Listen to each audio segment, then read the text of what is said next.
안녕하세요. 2023학년도 10월 전국연합학력평가시험 지구과학 1 문항분석 및 해설 시작하도록 하겠습니다. 이번에 치러진 10월 전국학력평가 같은 경우에는 기본 개념에 충실한 그런 문항들이 다수 출제가 되었고, 그리고 계산이 다소 까다로운 부분이 있으나 문항 전체의 난이도는 크게 어려운 편은 아니었다고 생각이 듭니다. 자, 그러면 지금부터 한 문항씩 함께 풀이해 보도록 하겠습니다. 첫 번째 문항은 우리 11번 문항에 해당하는 상대 연령과 관련된 문항인데요. 우리 일단 문제부터 먼저 보도록 할게요. 11번 그림 가는 어느 지역의 지진 단면을 나는 X에서 Y까지의 암석의 연령 분포를 나타낸 것이다. P 지점에서는 건열이 기역과 니은 중 하나의 모습으로 관찰된다. 이에 대한 설명으로 옳은 것만을 보기 위해서 임대로 고른 것은? 이라고 물어보고 있어요. 이 11번 문항은 지층의 상대 연령, 여러 가지 지사학의 법칙과 그리고 퇴적 구조를 이용하여 우리 지층의 순서를 결정짓는 그런 문항으로 구성되어 있습니다. 문제 풀이를 하기 전에 이 문항과 관련되어 있는 개념을 우리 간단하게 보도록 할게요.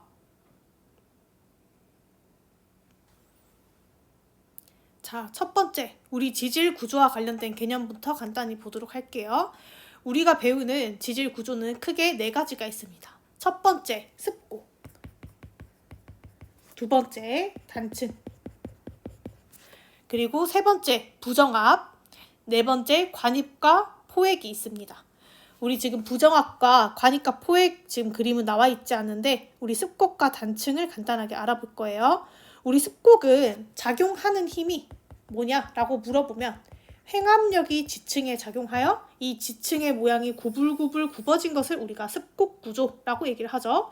이 습곡 구조를 간단하게 살펴보면 구불구불 굽어진 부분에서 위로 볼록하게 튀어나온 부분을 우리가 배사라고 얘기를 해주고, 아래쪽으로 오목하게 휘어진 부분을 우리가 향사라고 부르게 됩니다.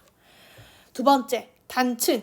우리 단층이라고 얘기하면 단층은 지층이 끊어진 것을 우리 단층이라고 얘기하는데, 단층은 종류를 크게 3가지로 구분할 수 있습니다. 첫 번째, 우리 지층의 단층면을 기준으로 지층 단층면의 위쪽에 있는 지층을 상반, 단층면의 아래쪽에 있는 것을 하반이라고 부르는데, 상반이 하반에 대해서 상대적으로 내려간 것을 우리 정단층이라고 부르죠. 이 정단층은 작용하는 힘이 뭐냐라고 물어보면 지층을 양옆에서 당겨주는 장력이 작용할 때 정단층이 생성이 된다라고 얘기할 수 있습니다. 두 번째, 우리 단층면의 위쪽에 놓여 있는 상반이 단층면 아래쪽에 있는 하반에 대해서 상대적으로 올라간 것을 우리 역단층이라고 얘기합니다. 역단층은 지층을 양옆에서 밀어주는 횡압력이 작용할 때 생기는 단층이죠. 그리고 그림에는 나와 있지 않지만 세 번째, 수평 이동 단층이 있어요. 단층면을 기준으로 상반 또는 하반이 수직적인 움직임은 없지만 수평적인 움직임만이 있을 때 우리 수평 이동 단층이라고 불러줍니다. 자, 우리 두 번째는 퇴적 구조와 관련된 개념입니다. 우리 지금 그림이 4가지가 나와 있는데 첫 번째 그림부터 차례대로 볼게요. 첫 번째, 우리 첫 번째 그림은 바람 또는 물에 의해서 퇴적물이 이렇게 차례대로 이동을 하면서 위쪽으로 차곡차곡 쌓인 구조를 나타낸 건데, 우리 이런 것을 사층리라고 부릅니다. 우리 퇴적물이 중력의 영향을 받아서 수평 구조로 이렇게 쌓인 것을 수평 구조로 쌓인 다음 줄무늬가 나타난 것을 우리 층리라고 얘기하는데, 이 층리가 사선 방향, 기울어져 있기 때문에 우리 사층리라고 부르게 되고, 사층리의 특징이 뭐냐라고 물어보면 이 사층리는 퇴적물의 이동 방향을 알 수 있다라는 특징을 가지고 있습니다.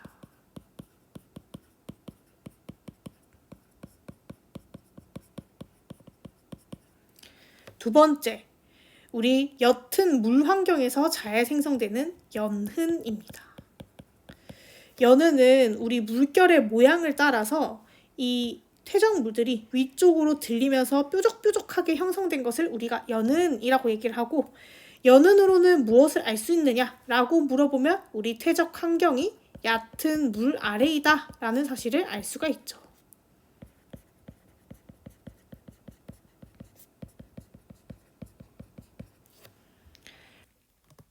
세 번째, 건열입니다. 우리 퇴적물이 퇴적된 이후에 건조한 환경에 노출되게 되면 퇴적물에 있는 수분이 빠져나가면서 우리 퇴적물의 표면이 갈라지는 이런 현상이 나타나게 되는데, 퇴적물이 표면이 이렇게 갈라진 이후에 위에 새로운 퇴적물이 쌓이게 되면 옆면에서 봤을 때 마치 쐐기가 박힌 것과 같은 이러한 형태의 우리 퇴적 구조가 발견되게 됩니다. 그래서 우리 이런 것을 건열이라고 얘기하는데, 건열로 알 수 있는 것이 뭐냐라고 물어보면 과거의 퇴적 환경이 건조한 환경에 노출된 적이 있다라고 얘기할 수 있겠습니다.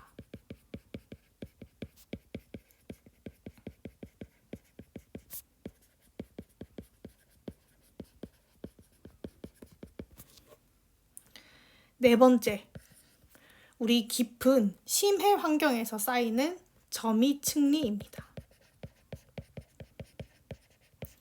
점이층리는 단어가 점이층리라고 돼 있어서 우리 퇴적물이 그냥 쌓였을 때 가로 줄무늬를 층리라고 한다면, 이 층리와 층리 사이에 있는 퇴적물이 크기가 점이적으로 변하는 것을 의미합니다.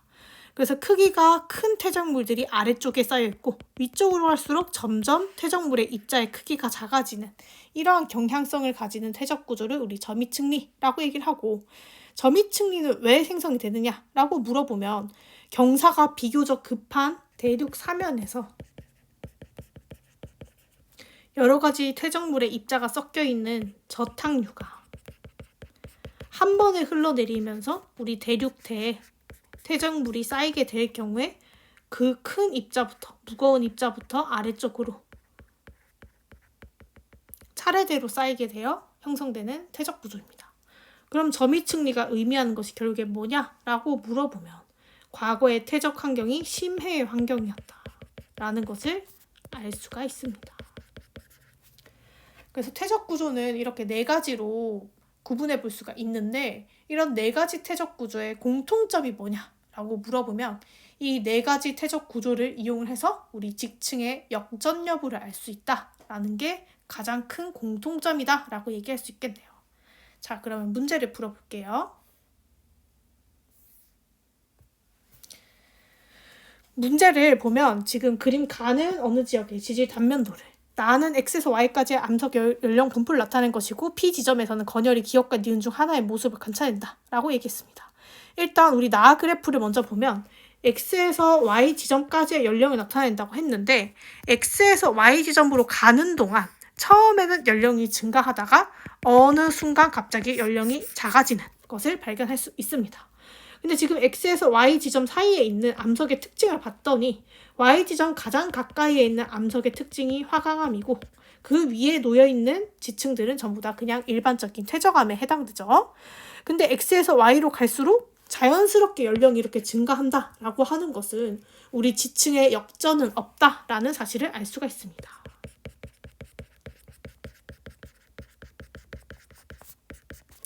지층에 역전이 없기 때문에 역전이 되지 않은 상태로 그대로 퇴적물들이 쌓여야 하기 때문에 우리 건열의 모습은 기역이 아니라 니은이 되겠네요. 그래서 기역, P 지점의 모습은 기역에 해당한다. 틀린 말이 되겠습니다. 니은, 단층 F에서 F'는 횡압력에 의해 형성되었다 라고 얘기하고 있네요. 우리 F에서 F'에 해당하는 요 단층면을 기준으로 보면 왼쪽에 해당하는 것이 상반, 그리고 오른쪽에 해당하는 것이 하반입니다. 지금 현재 지층은 상반이 하반에 대해서 상대적으로 올라가 있는 상태이기 때문에 지층은 역단층이다 라고 얘기할 수 있을 것이고, 역단층이기 때문에 횡압력에 의해 형성되었다 라고 얘기할 수 있겠네요. 디귿, 이 지역에서는 난정합이 나타난다. 우리 부정합에 대한 설명은 특별히 하지 않았었는데, 우리 난정합이라고 하는 것은 부정합 면 아래에 심성암 또는 변성암이 있는 경우를 우리 난정합이라고 얘기를 하죠. 그래서 심성암 또는 변성암이 있는 것을 난정합이라고 얘기를 하는데, 그림에서는 화강암의 연령이 다른 퇴적층보다는 훨씬 더 작게 나오기 때문에 이 화강암이 먼저 생성된 이후에 위쪽에 우리 퇴적물들이 쌓인 것이 아니라 퇴적물들이 쌓인 이후 화강암이 관입했다라는 사실을 알 수가 있습니다.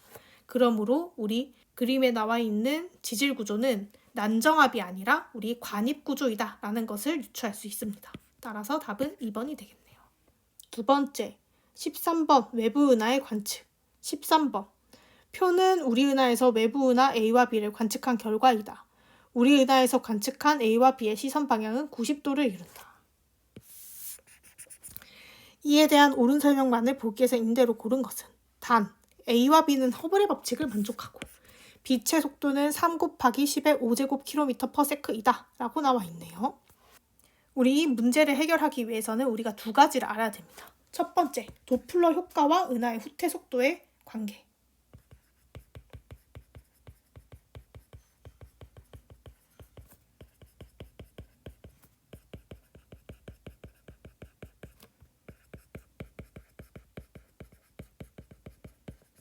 두 번째, 허블의 법칙.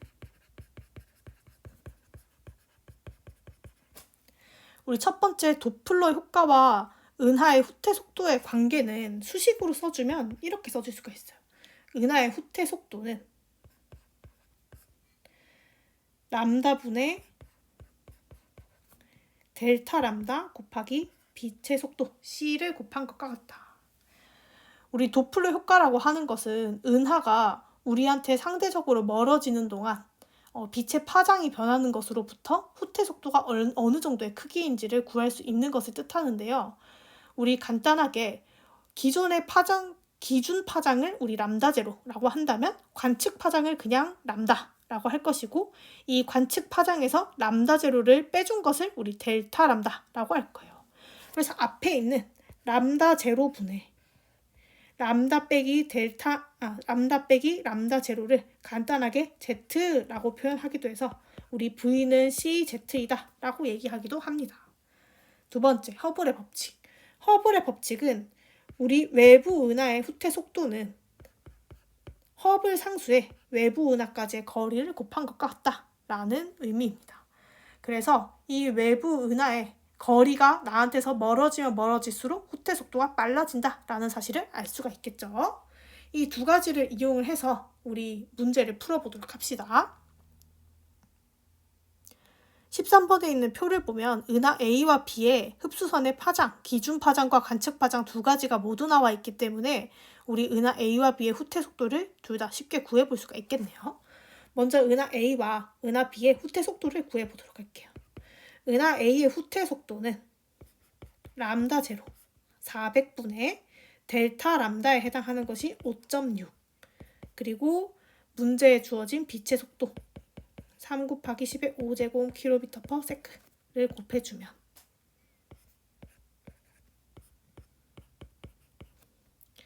1.4 곱하기 3 곱하기 10의 세제곱km/s이다 라는 것을 알 수가 있겠습니다.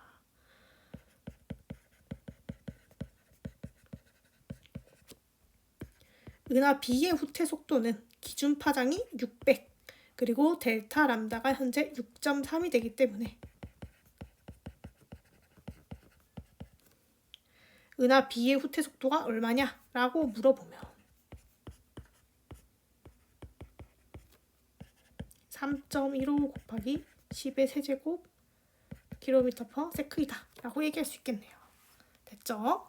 기억, 허블 상수는 70km/s/메가파섹이다 라고 물어보고 있어요. 우리 지금 1번과 2번에 있는 수식을 합쳐보면 결국에는 은하의 후퇴 속도는 CZ를 곱한 것과 같으면서 동시에 허블 상수의 은하까지의 거리를 곱한 것과 같다 이렇게 표현해줄 수가 있는데, 우리 외부 은하 A의 후퇴 속도를 내가 알고 있고 그리고 외부 은하까지 거리를 알고 있기 때문에 허블 상수를 쉽게 구해볼 수가 있을 것이에요. 그럼 결국에는 우리 허블 상수는 외부 은하까지의 거리 분의 외부 은하의 후퇴 속도이기 때문에 우리 은하 A의 후퇴 속도 4.2 곱하기 10의 세제곱km/s에 외부 은하 A까지의 거리 60메가파섹을 나눠주면 결국에는 70km/s/메가파섹으로 나오겠네요. 그래서 기억은 맞는 보기가 되겠습니다. 다음 니은, 우리 은하에서 A를 관측하면 기준 파장이 600나노미터인 흡수선의 관측 파장은 606.3나노미터보다 길다 라고 얘기하고 있습니다. 우리 은하 A와 은하 B의 후퇴 속도를 비교해 볼 거예요. 우리 은하 A와 은하 B의 후퇴 속도를 비교해 보면 은하 A는 현재 후퇴 속도가 4.2 곱하기 10의 세제곱 km/s. 은하 B는 후퇴 속도가 3.15 곱하기 10의 세제곱 km/s. 근데 선생님이 아까 2번 허블의 법칙을 얘기할 때 외부 은하까지의 거리가 멀어지면 후퇴 속도가 빨라진다 라는 얘기를 했죠. 얘를 가지고 우리 1번에 있는 도플러 효과를 다시 해석을 해보면 후퇴 속도가 빠르면 빠를수록 우리 델타 람다가 커진다, 그러니까 Z가 커진다 라는 사실을 알 수가 있습니다. 그렇기 때문에 우리 후퇴 속도가 더 빠른 외부 은하 A 같은 경우에는 똑같은 기준 파장인 600나노미터를 관측했을 때 외부 은하 B보다 델타 람다 값이 훨씬 더 크게 나올 거예요. 그래서 외부 은하 B의 관측 파장인 606.3보다는 더 큰 값을 가지게 될 것입니다.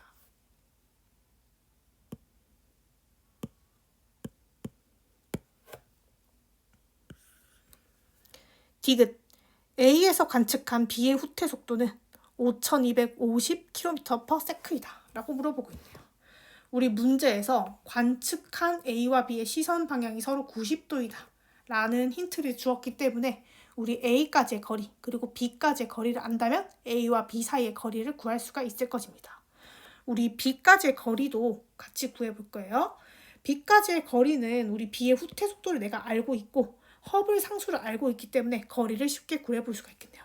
B까지의 거리는 허블 상수분의 후퇴 속도가 되기 때문에 B의 후퇴 속도는 3.15 곱하기 10의 세제곱 km/s.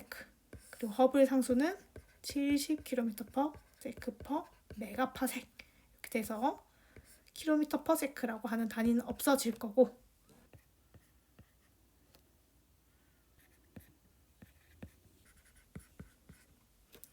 거리가 45메가파섹으로 나오겠네요. 그럼 이 상황을 그림으로 한번 그려볼게요. 지금 현재 우리 은하에서 B를 봤을 때는 45메가파섹만큼 떨어져 있고 그리고 A를 봤을 때는 좀 이상하게 그리긴 했지만 60만큼 떨어져 있다라는 것을 알 수가 있어요. 두 지점 사이에 지금 거리를 구하면 되는데 60과 45는 지금 비율로 보면 3대4라고 하는 비율을 가지고 있죠. 우리 두 지점 사이에 각도가 90도라고 했으니까 결국에는 우리 직각삼각형의 이 피타고라스의 정리를 생각을 해보면 A와 B 사이의 거리의 비율은 5가 될 것이고 결국에는 이 비율을 5로 따져보면 A와 B 사이의 거리는 75메가파섹이다 라는 것을 쉽게 알 수가 있습니다. 따라서 우리 A에서 관측한 B의 후퇴 속도는 75메가파섹에 해당하는 후퇴 속도를 가져야 합니다. 여기서 나온 거리값을 다시 허블의 법칙에 대입을 해보면 내가 허블 상수를 알고 있고 거리를 알고 있기 때문에 은하의 후퇴 속도를 구할 수가 있겠죠. 결국에는 우리 거리에 해당하는 75메가파섹 그리고 허블 상수에 해당하는 70km/s/메가파섹을 곱해주면 우리 5250km/s라고 하는 값을 얻을 수가 있습니다. 따라서 답은 5번이 되겠네요. 자, 다음으로 세 번째 문제 17번 절대 연령과 관련된 문제를 보도록 할게요. 17번 그림은 화성암 A에 포함된 방사성 동위원소 X의 붕괴 곡선을 나타낸 것이다. Y는 X의 자원소이다. 이 자료에 대한 옳은 설명만을 보기 위해서 임대로 고른 것은 단 X의 양은 화성암 생성 당시 X의 함량에 대해 남아있는 함량의 비율이고 Y의 양은 붕괴한 X의 양과 같다 라고 나와 있네요. 우리 X가 무원소가 되고 그리고 Y가 자원소인 상태입니다. 기억, A가 생성된 후 이 T1이 지났을 때 Y의 양분의 X의 양은 4분의 1이다 라고 얘기하고 있네요. 우리 오른쪽에 있는 그래프를 보면 X의 양이 100%에서 절반인 50%로 줄어들 때까지 걸리는 시간이 T1에 해당합니다. 따라서 우리 방사성 동위원소 X의 반감기가 T1이다 라는 사실을 알 수가 있겠네요. 기억에서는 지금 이 T1이 지났을 때 상태를 물어보고 있기 때문에 반감기를 2회 지났을 때 어떻게 되느냐라고 물어보고 있는 것과 같죠. 우리 반감기를 2회를 거치게 되면 X의 양은 100%에서 한 번 반감된 50%에서 다시 반감되어 25%가 될 거고 자원소인 Y의 양은 0%에서 한 번 반감된 이후에 50%가 되었다가 두 번 반감된 이후 75%가 될 것입니다. 따라서 우리 Y의 양분의 X의 양의 비율은 4분의 1이 아니라 3분의 1이 되겠네요. 니은 T2 빼기 T1은 0.5억년이다 라고 얘기하고 있네요. 우리 T2라고 하는 시간을 보면 현재 지금 T2는 방사성 동위원소 X의 양이 40%인 상태, 그리고 0.5억년이라고 하는 시간은 우리 방사성 동위원소의 함량이 80%인 상태가 됩니다. 따라서 우리 0.5억년일 때 X의 양이 80%였는데 T2가 되면서 X의 양이 40%로 줄었다라는 것은 T2라고 하는 시간에서 0.5억년을 뺀 이 값이 결국에는 반감기와 같다라는 사실을 알 수가 있겠죠. 그래서 결국에는 우리 T2 빼기 T1은 0.5억년이다 라고 얘기할 수 있겠네요. 디귿 A가 생성된 후 1억년이 지났을 때 X의 양은 60%보다 크다 라고 얘기하고 있어요. 우리 그림에서 0.5억년이라고 하는 시간은 그림에서 우리 80%라고 하는 것은 100%인 상태에서 우리 80% 전체 모원소의 양이 5분의 1 정도 줄어드는 데까지 걸리는 시간이 되기 때문에 1억년이라고 하는 시간은 결국에는 전체 양의 5분의 1에서 다시 5분의 1이 줄어드는 데 걸리는 시간이다 라고 해석할 수 있을 거예요. 그래서 80%에 5분의 1이 줄어드는 데 걸리는 시간이기 때문에 결국엔 줄어드는 양이 얼마냐 라고 물어보면은 우리 16%만큼 줄어든다 라고 얘기할 수 있을 거고, 80%에서 16%만큼 감소했기 때문에 결국엔 남아있는 무원소의 양이 64%가 되겠네요. 그래서 결국에 디귿은 맞는 보기가 됩니다. 따라서 답은 4번 니은 디귿이 되겠네요. 다음 네 번째 문제 18번 우주의 구성 요소와 관련된 문제입니다. 18번 표는 우주 구성 요소의 상대적 비율을 T1, T2 시기에 따라 나타낸 것이고, 그림은 표준 우주 모형에 따른 빅뱅 이후 현재까지 우주의 팽창 속도를 나타낸 것이다. 기억, 니은, 디귿은 각각 보통 물질, 암흑 물질, 암흑 에너지 중 하나이다. 이에 대한 옳은 설명만을 보기에서 있는 대로 고른 것은 이라고 얘기하고 있네요. 우리 일단 구성요소 기억, 니은, 디귿의 특성을 한번 볼게요. 우리 구성요소 기억, 니은, 디귿을 보면 이 기억과 디귿은 서로 T1과 T2 시기에 따라서 변하는 변화의 양상이 같은 양상을 띠고 있습니다. 예를 들면 우리 T1이 먼저인 시기이고 T2가 나중인 시기이다 라고 가정을 했을 때 기억과 디귿은 T1에서 T2로 갈 때 둘 다 증가하는 양상을 보이고, 니은 같은 경우에는 반대로 감소하는 양상을 보이죠. 그럼 이때 우리 우주를 구성하고 있는 물질, 보통 물질, 암흑 물질, 암흑 에너지의 특성을 한번 생각을 해볼 거예요. 그림을 한번 참고를 할게요. 이 그림을 보면 현재 우주 구성 물질에서는 암흑 에너지가 가장 많은 비율을 차지하고 있고, 그리고 두 번째로 많은 게 암흑 물질, 세 번째로 많은 게 보통 물질인데, 과거에서부터 현재까지 물질의 비율이 변한 것을 보면 오른쪽 그림에서 A에 해당하는 것이 암흑 물질, B에 해당하는 것이 보통 물질, C에 해당하는 것이 암흑 에너지입니다. 따라서 시간이 지남에 따라서 암흑 물질과 보통 물질의 비율은 둘 다 낮아지고 있지만 암흑 에너지가 차지하는 비율은 증가한다는 거죠. 그래서 세 가지 중에서 두 가지 물질, 암흑 물질과 보통 물질은 변화의 양상이 같은 방향을 가지고 있고, 암흑 에너지만이 반대의 양상을 띠고 있다는 사실을 그래프에서 알 수가 있습니다. 그럼 다시 문제를 볼게요. 우리 문제를 봤을 때 기억과 디귿이 같은 변화 양상을 띠고 있고 니은이 서로 다른 양상을 띠고 있는데, 결국에는 기억과 디귿이 우리 보통 물질과 암흑 물질에 해당한다라는 사실을 추정할 수가 있습니다. 여기서 우리 기억과 디귿, 보통 물질과 암흑 물질은 시간이 지날수록 감소하는 양상을 띄어야 하기 때문에 시기는 결국에는 T2에서 T1으로 흐른다라는 것을 알 수가 있겠죠. 그래서 이 내용을 정리를 해보면 우리 기역과 디귿 중에 더 많은 양을 차지하고 있는 기역이 자연스럽게 우리 암흑 물질이 될 것이고, 그리고 조금 더 적은 비율을 차지하고 있는 디귿이 보통 물질이다 라는 것을 알 수가 있을 것입니다. 나머지 니은은 우리 암흑 에너지가 되겠네요.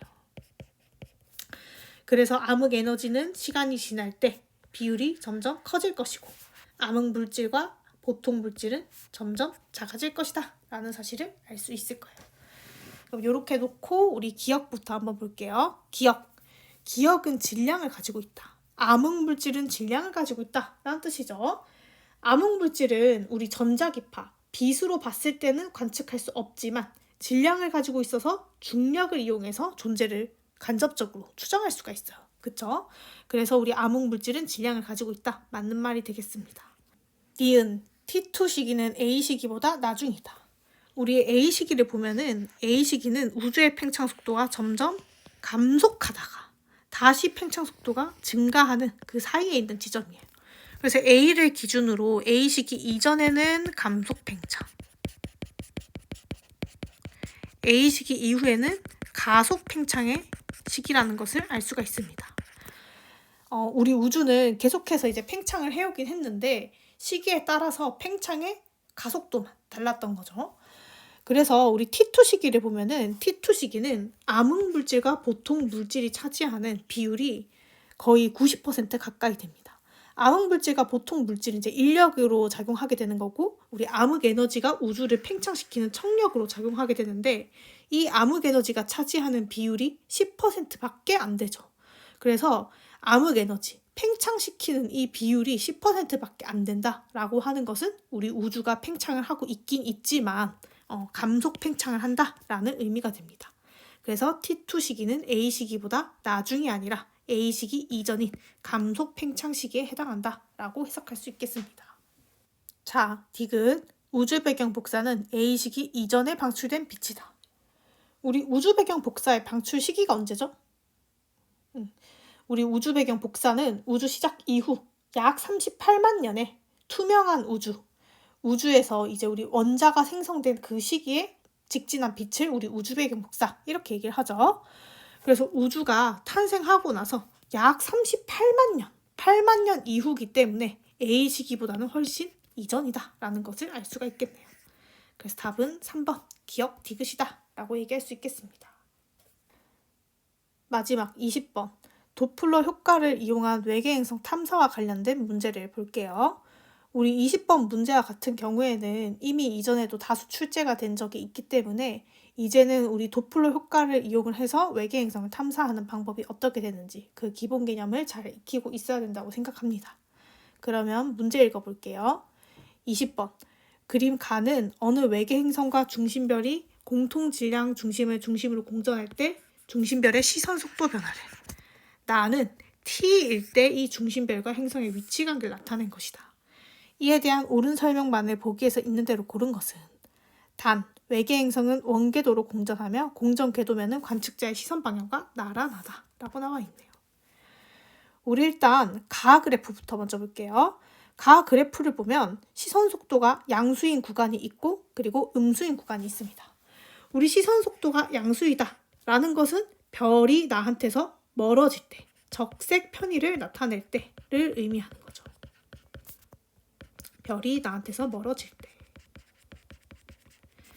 반대로 시선 속도가 음수이다 라고 하는 것은 별이 나한테서 가까워지는 순간, 청색 편의를 나타낸다 라는 것을 의미하게 되죠.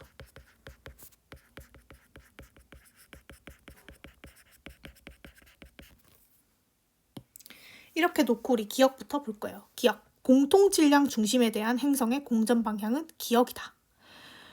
우리 t인 순간 중심별의 시선 속도를 보면 중심별의 시선 속도 값이 양수값을 가지게 되죠. 그러므로 t일 때 나에 위치한 이 중심별이 나한테서 멀어지고 있다. 지구에 있는 관측사에서부터 멀어지고 있기 때문에 중심별의 공전 방향은 자연스럽게 빨간색 화살표 방향이 될 거고, 우리 행성과 중심별의 공전 방향은 같은 방향이어야 되기 때문에 행성의 공전 방향은 니은 방향이 되겠습니다. 따라서 우리 기역 보기는 틀린 보기가 되겠네요. 니은 세타의 크기는 30도이다. 우리 지금 중심별이 T에 위치하는 순간 시선 속도를 봤더니 최대 시선 속도의 절반으로 관측되고 있죠. 그래서 지금 중심별과 지구의 이 시선 방향이 이루는 각도를 우리 세타라고 했을 때 중심별의 접선 속도를 우리 파란색 화살표다라고 하면 이 파란색 화살표를 시선 속도로 쪼갰을 때는 시선 속도가 가지는 값은 점선에 해당하는 값이 되겠죠? 근데 이 점선이 최대 접선 속도의 지금 2분의 1만큼을 가지고 있기 때문에 둘 사이에 있는 요 각도가 이렇게 작게 표시한 여기가 60도가 되고 자연스럽게 우리 세타 값은 30도가 된다라는 것을 알 수 있습니다. 자, 마지막 디귿. 행성의 종전 주기가 현재보다 길어지면 A는 증가한다 라고 얘기하고 있네요. 우리 행성의 공전 주기는 행성의 반지름을 R이라고 했을 때 2πr에 행성의 공전 주기를 나눠준 것을 우리 행성의 공전 속도이다 라고 얘기할 수 있을 거예요. 행성의 공전 주기가 현재보다 길어진다 라고 했기 때문에 그렇다면 우리 행성의 공전 속도는 작아질 것이고 공전 속도가 작아진다 라고 하는 것은 후퇴 속도, 어떻게 보면 나한테서 멀어지는 순간 속도가 작아지는 것이기 때문에 도플러 효과가 작아지겠죠. 그래서 이 도플러 효과에서 나타나는 최대 시선 속도가 작아질 것이다. 그래서 디귿은 틀린 보기가 되겠습니다. 따라서 답은 2번이 되겠네요. 여기까지 우리 10월 고3 전국연합학력평가 문항분석 끝내도록 하겠습니다. 감사합니다.